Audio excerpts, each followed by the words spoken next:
Tahukah saudara ada kuburan yang bernama Kibrot Ta'awa yang menjadi kuburan bagi orang-orang yang bernafsu rakus? Mari kita baca ceritanya di Bilangan pasal yang ke-11. Kita akan melihat ayat yang ke-4 sampai dengan ayat yang ke-6, dilanjutkan dengan ayat yang 31 sampai dengan ayat yang ke-35. Di sana tertulis demikian. Orang-orang bajingan yang ada di antara mereka kemasukan nafsu rakus, dan orang Israel pun menangislah pula serta berkata, "Siapakah yang akan memberi kita makan daging? Kita teringat kepada ikan yang kita makan di Mesir dengan tidak bayar apa-apa, kepada mentimun dan semangka, bawang pre, bawang merah, dan bawang putih.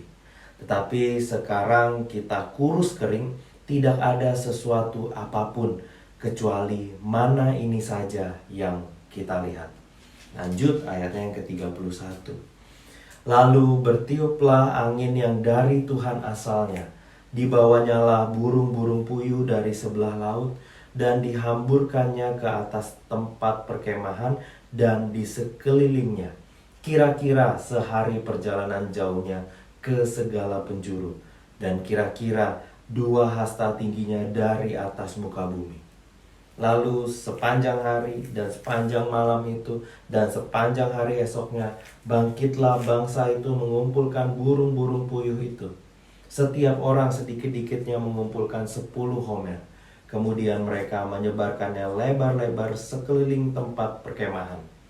Selagi daging itu ada di mulut mereka, sebelum dikunyah, maka bangkitlah murka Tuhan terhadap bangsa itu, dan Tuhan memukul bangsa itu dengan suatu tulah yang sangat besar. Sebab itu dinamailah tempat itu Kibrot Ta'awa, karena di sanalah dikuburkan orang-orang yang bernafsu rakus. Dari Kibrot Ta'awa berangkatlah bangsa itu ke Hazerot, dan mereka tinggal di situ. Saudara, mungkin sekilas kita melihat bagaimana Kibrot Ta'awa menjadi tempat yang menyeramkan. Bagaimana di tempat itu Tuhan menunjukkan kemarahannya yang menyala-nyala dan menghabisi sebagian besar bangsa Israel. Dan kita pun mendapatkan kesan Allah yang begitu kejam, yang begitu saja menghabisi bangsa Israel hanya karena persoalan makanan. Tapi kalau kita mengamati bagian Alkitab kita yang lain, di Mazmur misalnya, Mazmur 78 dan beberapa Mazmur lainnya menunjukkan apa yang sesungguhnya terjadi. Di sana dikatakan bagaimana Tuhan selama pengembaraan mereka di padang gurun, Tuhanlah yang memelihara kehidupan bangsa Israel. Tuhanlah yang menyediakan apa yang mereka inginkan. Dan dalam peristiwa Kibrot Ta'awa, masih banyak orang yang didapati selamat dan dapat menyantap daging burung puyuh yang Tuhan kirimkan. Tetapi kita lihat, mereka yang menjadi rakus, yang makan secara berlebih-lebihan, yang mengeringkan daging-daging tersebut supaya bisa bertahan lama dan ditimbun lebih banyak lagi, merekalah yang terkena murka Tuhan, yang dipukul oleh Tuhan dengan sebuah tulah.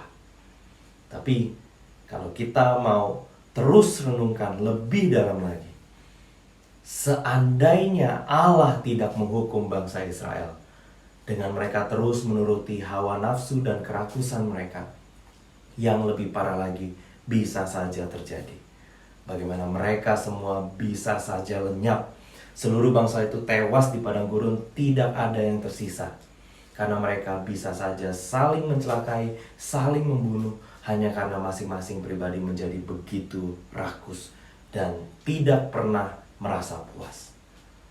Paulus di 1 Korintus 10 ayat yang 10 sampai 11 mengingatkan kita demikian. Dan janganlah bersungut-sungut seperti yang dilakukan oleh beberapa orang dari mereka, sehingga mereka dibinasakan oleh malaikat laut.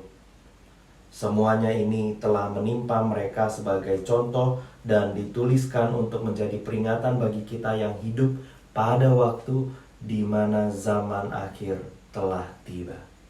Saudara, Kibrot Ta'awa menjadi peringatan bagi kita bahwa berhati-hatilah ketika hawa nafsu menguasai kehidupan kita. Ia dapat memanipulasi kita, seakan-akan membuat hidup kita ini lebih hidup lagi, kala setiap keinginan kita terpenuhi. Tetapi ketika kita membiarkan diri kita terus dikendalikan oleh keinginan demi keinginan, disetir oleh setiap hasrat yang buta dan nafsu rakus yang tidak pernah merasa cukup, maka sesungguhnya kita telah mati. Diri kita tak berdaya lagi mengontrol kehidupan ini. Sebaliknya kita hanya terus dikendalikan oleh keinginan, beranjak dari keinginan yang satu kepada keinginan yang lain, tanpa merasa puas, tanpa merasa cukup. Kita seperti menjalani lorong yang tanpa ujung, menimba sumur yang tanpa dasar. Seakan-akan hidup, padahal mati. Karena itu, saudara, kendalikan hawa nafsu, kendalikan keinginan. Jangan rakus, belajarlah untuk merasa cukup, dan bersyukurlah setiap waktu. Jadikan syukur yang kita naikkan pada Tuhan sebagai ukuran bahwa kita dapat mengendalikan diri kita, bahwa kita puas dengan apa yang kita terima, dan tidak terus-menerus diseret oleh keinginan hawa nafsu kita. Kiranya Tuhan beserta kita sekalian. Amin.